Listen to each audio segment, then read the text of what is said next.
大家好，我是阿胖。首先，大碗中加入500克面粉、1勺盐，最后加入30克白糖。现在天气越来越冷了，想面团发酵得快，牛奶可以先加热到35度，再倒入酵母搅拌溶解，然后分次少量加入到面粉里，搅拌成絮状。再加入20克玉米油，因为玉米油无味道。今天的面团也是要求和的比较软一些。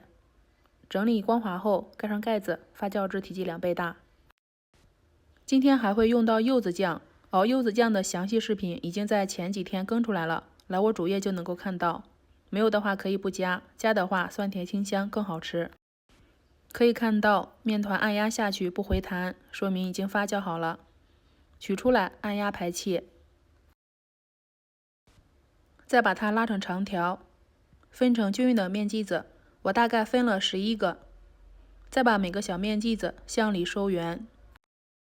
每个小面团滚圆后，先别着急做，让它自然松弛一会儿，这样就好操作下一步。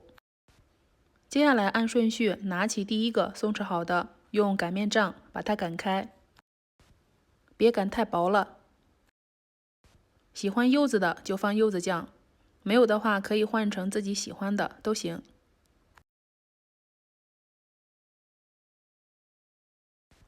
捏的时候把收口一定要收严实。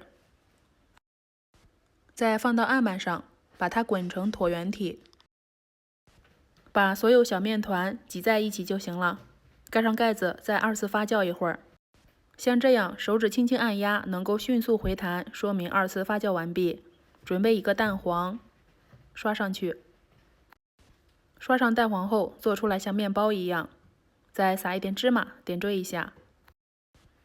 盖上一个耐高温的保鲜膜。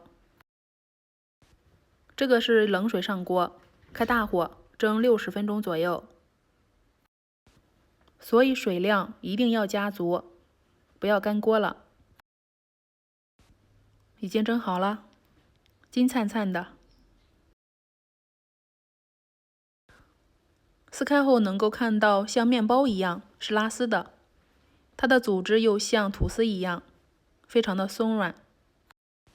这样做出来的面食虽然比馒头稍微复杂一些，但是口感真的不错，又加入了柚子酱，非常的酸甜清香，小朋友很是喜欢。吃起来又有一种面包的口感，特别适合家中没有烤箱的，非常的简单。我是阿胖，谢谢您的观看，喜欢我的视频就关注我吧。